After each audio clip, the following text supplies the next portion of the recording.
Hello quilters. Today we're going to do a simple demonstration on webbing. First off, we're going to start off with just a simple 9-patch. Webbing is just a technique used with chain piecing to keep your block all together. So it's helpful to have a design board or design wall. And so what I'm going to do is take row 1 and row 2.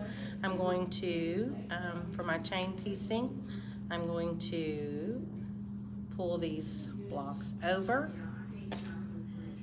and then I will sew these and chain piece these blocks together. Stitching my 1/4 inch seam. Let's see. So I start at the top, pick up my block, and complete my seam, chain piece,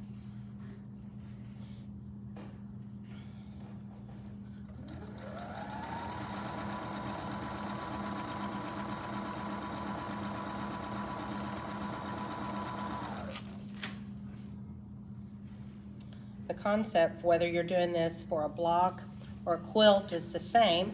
Of course, it's easier with this 9-patch because I have less bulk, less fabric to manage, but the concept is the same.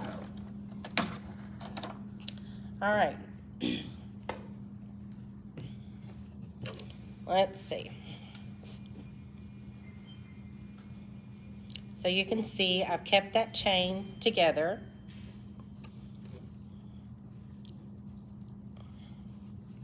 And here's my block.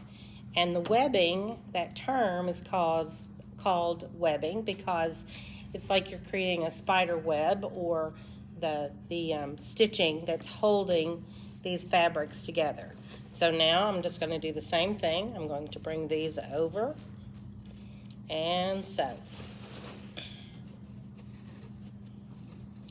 Sometimes I will pin, because when they are webbed together like that, then you may have loose blocks floating around.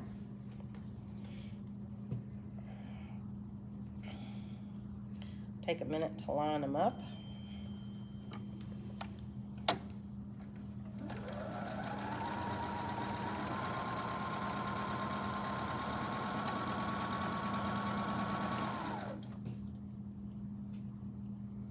This is a scrappy design, so there's no top bottom side with these blocks, so they're happy to go together the way that I pick them up.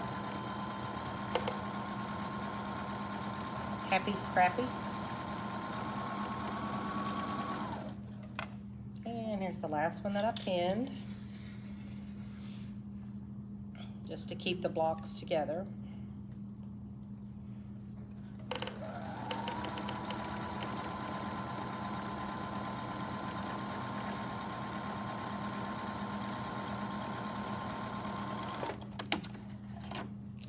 Alright, so now you can see everything is held together or webbed together. That's how it gets its name. Now there's you have a couple choices here. You can go ahead and iron. So you could iron all of these to one side, these to the opposite, so that your seams will nest, or you can just pick them up here and do your nesting as you sew. I'm going to opt for no pins and nesting as I go. You're just going to repeat this, row 1 to row 2, and then row 2 to row 3.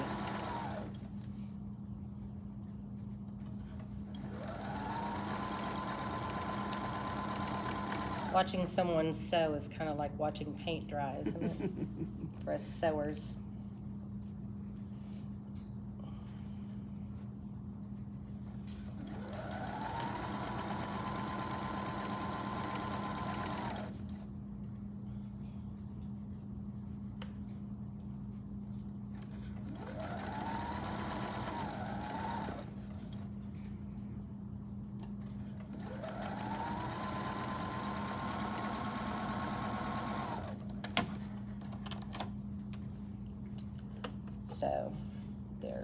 row 1 to row 2, and then I'm just going to repeat that row 2 to row 3.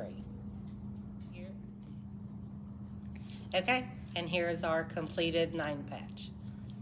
Webbing held everything together, made it easy to line everything up and keep all the blocks in order to make a sweet block to accompany a picnic quilt that I'm working on.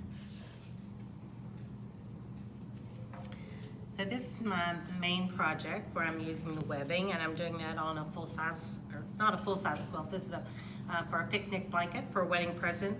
This is fabric by Wyndham, and the pattern is the double slice layer cake, and very simple, and you don't have to match any of your seams except here where the webbing is going to connect.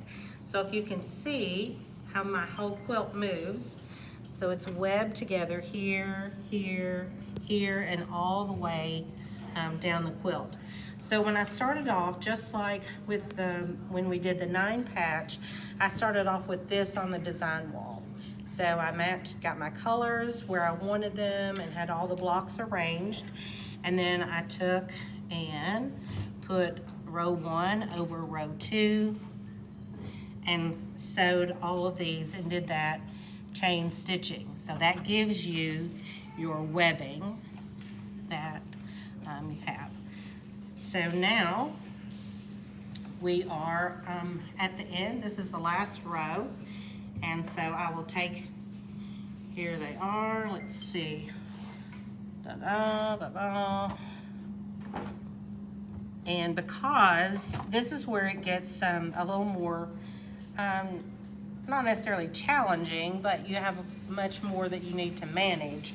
So I do pin here. So I'm going to take this, I'm going to fold it over, and I'm just going to pin this in place so that I know where to do my seam line. And I'm going to do that for each block.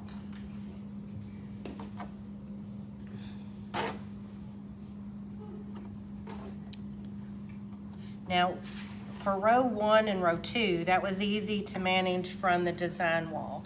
I did row 1 and row 2, connected them, and then I put it back up on the design wall and added row 3, just folding that over, pinning it in place, and then bringing it to the table.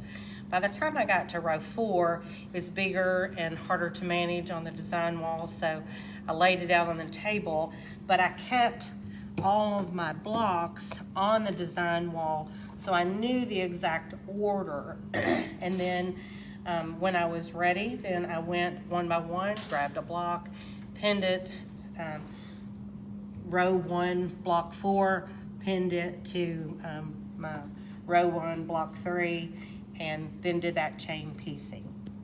So, and that's what I'm ready to do next with this. This will be my final block.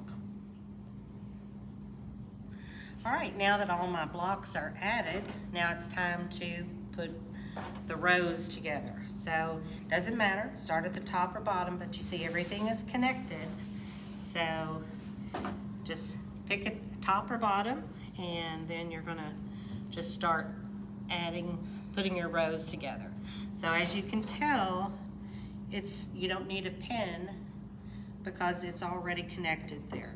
So, and again, this is where you have that choice, whether you want to pre-iron and have everything, row 1, everything to the right, row 2, everything to the left. You could do that ahead of time, or you could do, just finger pressing and putting it together as you go. So that is your lesson on webbing. Enjoy. Thank you so much.